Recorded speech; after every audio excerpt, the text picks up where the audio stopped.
Franchement, j'étais épuisée, mais pas simplement fatiguée, hein. C'est un épuisement total, un truc qui te prend tout.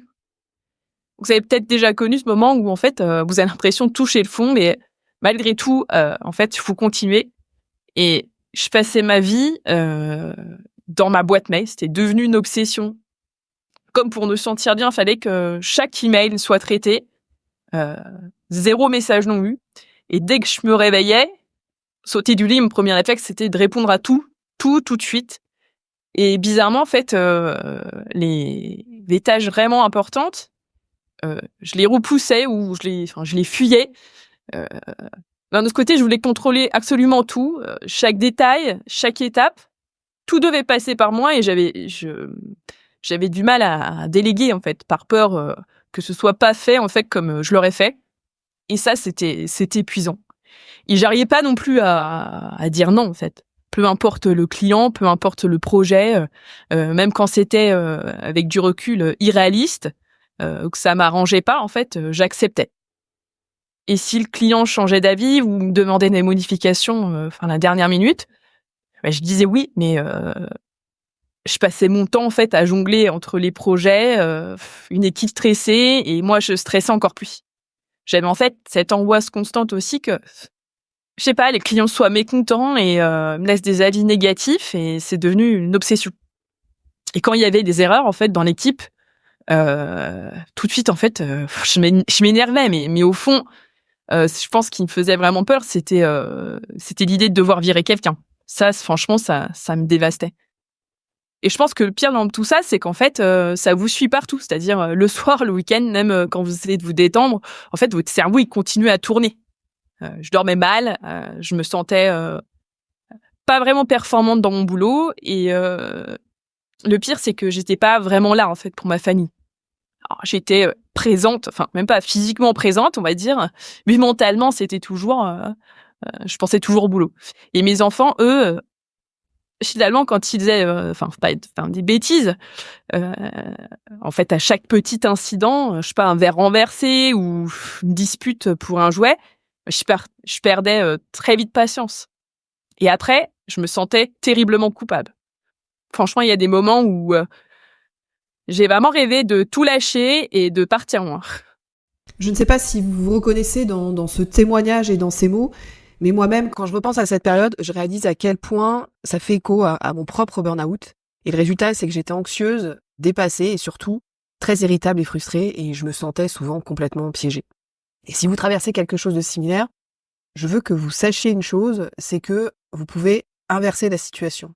Une fois qu'on accepte qu'on est en burn-out, il y a souvent, on va dire, un autre combat à mener. On peut être submergé par une vague de culpabilité, on perd toute confiance en soi, on se sent diminué parce qu'en fait, nos capacités, c'est comme si elles avaient drastiquement baissé.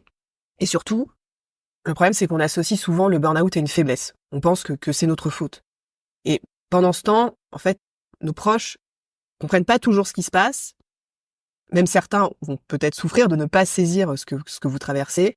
Ils sont déstabilisés, en fait, de vous voir souffrir, de subir, en fait, vos sauts d'humeur et vos prises de distance. Et ils peuvent parfois avoir l'impression, eux aussi, en fait, d'être mis sur la touche. Et on va dire que d'autres, malheureusement, vont réagir avec légèreté ou parfois condescendance, voire hostilité. Et ces réactions, bien qu'elles soient souvent, en fait, finalement maladroites et involontaires, mais c'est clair qu'elles n'aident pas. Les mots qui sont censés réconforter, ils peuvent souvent provoquer l'effet inverse. En fait, parce que les conseils, ils sont souvent à côté de la plaque. Et finalement, ça accentue votre sentiment de décalage. Donc, résultat, ça ne change rien. Et en fait, vous vous retrouvez à douter encore plus de vous-même. Et parfois, vous avez l'impression de devoir, sans cesse, en fait, vous justifier d'être en burn-out. C'est un cercle vicieux qui renforce finalement l'isolement et l'épuisement. Mais il est important de comprendre que ce que vous ressentez est normal. Ce n'est pas une faiblesse, ce n'est pas votre faute. Et aujourd'hui, si vous vous demandez pourquoi ça m'est arrivé à moi, eh bien, vous savez sans doute bien sûr qu'il y a des facteurs externes qui contribuent au burn-out, par exemple le manque d'autonomie, de responsabilité, peut-être un leadership de mauvaise qualité, un manque de but commun, un désengagement parfois massif des équipes, des contraintes de temps irréalistes, ou l'exigence d'être disponible, on va dire 24/7. Bien sûr, on peut pas Ignorer aussi le poids du Covid, ou les rachats, la pression financière, les systèmes bureaucratiques trop rigides. Parfois, le poste pour lequel finalement vous êtes engagé, il ne correspond tout simplement pas ou plus à vos talents, ou il s'est éloigné en fait de vos intérêts.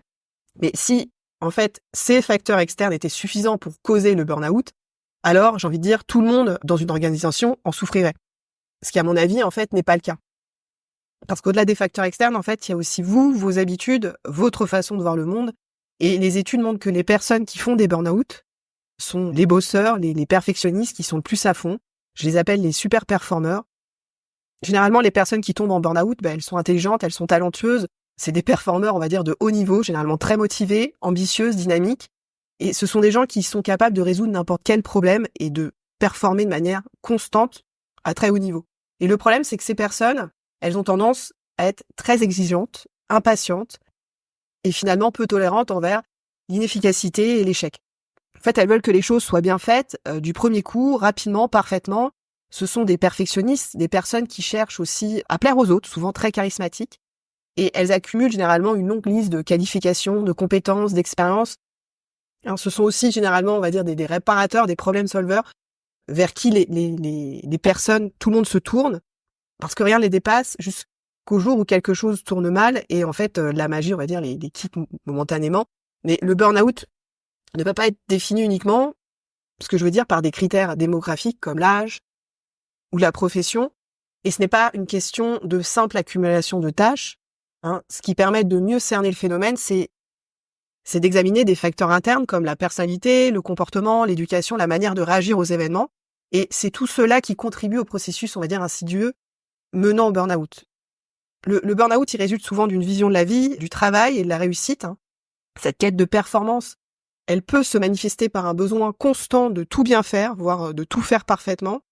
Ça mène parfois au perfectionnisme et tout doit être accompli selon des standards de qualité extrêmement élevés. Ces standards souvent irréalistes finissent par peser lourdement en fait sur la charge mentale et physique. Et cette recherche de performance et de réussite, elle devient presque une logique de vie. On l'applique à tout, au travail, à la famille, au couple, même à l'éducation des enfants. Et cette pression permanente, elle contribue non seulement à une charge de travail écrasante, mais surtout une charge mentale qui s'accumule chaque jour. Donc un autre facteur important est l'importance accordée à l'image renvoyée aux autres.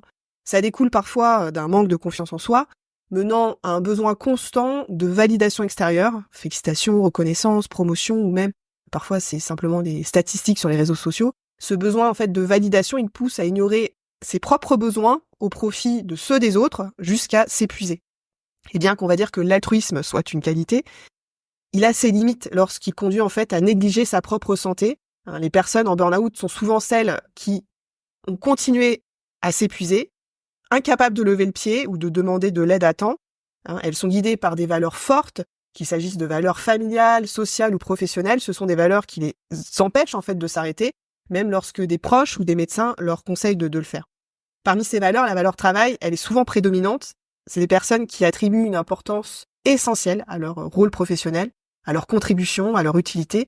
Elles s'identifient fortement à leur travail, ce qui les rend d'autant plus vulnérables, on va dire, au déni. De refuser d'admettre qu'un problème provienne du travail, c'est une barrière, on va dire, psychologique fréquente. Donc, contrairement à une idée reçue, les personnes en burn-out ne manquent pas de force ou d'endurance, bien au contraire. Ce sont souvent les piliers sur lesquels tout le monde compte, les personnes les plus fiables et les plus présentes. Et donc, on a ici une image de personnes capables, motivées, comme je vous disais, des super performeurs. Et donc, les personnes qui sont sujettes au burn-out sont souvent des personnes de personnalité de type A. Bien sûr, j'en suis une. Et leur erreur, en fait, n'est pas une manque de force, mais une incapacité à s'arrêter avant qu'il ne soit trop tard. Donc, le burn-out n'est pas une faiblesse, mais le résultat d'une combinaison complexe de facteurs individuels et sociétaux. Et il est essentiel de comprendre que ce n'est pas simplement dû à un manque d'effort ou de mauvaise gestion personnelle, mais c'est souvent à des comportements valorisés par la société et profondément ancrés en nous. Donc c'est toujours le résultat d'une multitude de facteurs qui vont pendant des années, on va dire, grignoter une personne et souvent on va livrer tous les signes jusqu'à ce qu'il ne soit trop tard. Et si vous vous reconnaissez dans ces descriptions, ça signifie pas que vous êtes forcément burn-out, mais peut-être à risque ou sujet au burn-out. Parce que finalement, que vous traversiez actuellement un épisode de burn-out ou que vous soyez en fait dans l'opposé, peut-être travailler sur de nouveaux projets, vous redoublez d'efforts, ça revient presque au même parce que c'est comme si en fait vous essayez de devancer le burn-out, de courir plus vite que lui, mais à un moment donné, vous n'aurez plus l'énergie et vous retomberez dans le burn-out. Parce qu'en fait, peu importe si vous y êtes ou pas actuellement, vous restez la même personne avec les mêmes habitudes qui vous y ont conduit. Donc pour sortir de ce cycle, il suffit pas en fait de courir plus vite ou de travailler plus fort sur de nouveaux projets, mais plutôt de changer ces habitudes profondément ancrées qui finissent par vous épuiser. Et bien sûr, la meilleure prévention, ça consiste à s'écouter, à poser des limites, à prendre en compte les signaux d'alerte qui viennent de votre entourage ou parfois de votre propre corps. Parce que le déni, c'est une spirale dangereuse. Il faut parfois accepter de ralentir, de lâcher prise, de se remettre en question pour éviter le pire. Mais la bonne nouvelle, c'est quand on comprend ça, c'est qu'on comprend aussi qu'on n'est pas cassé, qu'on n'a pas besoin d'être réparé, que le burn-out, c'est une condition temporaire qui peut arriver à tout le monde, surtout aux personnes de personnalité de type A, des personnes ambitieuses, très motivées, parfois des bourreaux au travail qui ne disent jamais non, qui veulent résoudre chaque problème, aider chaque personne. Dans tout ça, c'est que vous n'avez simplement pas appris à en sortir. C'est de rebondir sans craindre la rechute, sans parfois laisser partir, on va dire, sa carrière au mur, et sans perdre son identité et ses valeurs. Donc le burn-out n'est pas un simple accident, c'est un processus qui se met en place pour des raisons précises, souvent multifactorielles. Et bien sûr, il y a des facteurs externes, comme les conditions de travail, les exigences de l'entreprise ou les imprévus de la vie. Ce sont des éléments sur lesquels nous avons finalement peu de contrôle. Il existe aussi des facteurs internes qui jouent un rôle crucial, votre personnalité, votre éducation, votre culture, la manière dont vous réagissez aux situations, que ce soit dans vos pensées ou dans vos actions. Et ces éléments, ils façonnent votre vision de la vie, du travail, de la réussite. Souvent, il peut y avoir des éléments aussi dans l'histoire personnelle, la posture, le rapport au travail, qui expliquent pourquoi on en arrive là. Et c'est en explorant ces aspects que l'on peut comprendre pourquoi vous avez peut-être glissé sur cette pente qui mène au burn-out. Et si vous sentez que ça ne va plus, si vous vous reconnaissez dans ce que je décris, je vous rappelle que vous pouvez faire le test burn-out directement sur mon site. Comme je le dis à chaque épisode, plus c'est pris tôt, moins les conséquences sont dramatiques. Et pour celles et ceux qui veulent sortir durablement du burn-out, le prévenir ou éviter une rechute, je propose un rendez-vous gratuit, sans engagement, pour faire le point sur votre situation. On parlera ensemble de ce qui vous épuise, on mettra des mots sur vos mécanismes d'usure, et si vous le souhaitez, je vous expliquerai comment le coaching peut vous aider. Dans tous les cas, vous repartirez avec 1 ou 2 clés concrètes pour avancer dès maintenant. Vous pouvez réserver ce rendez-vous dans les notes de cet épisode, directement sur mon site outleburnout.com, et je vous dis à bientôt pour un prochain épisode de Out le Burnout.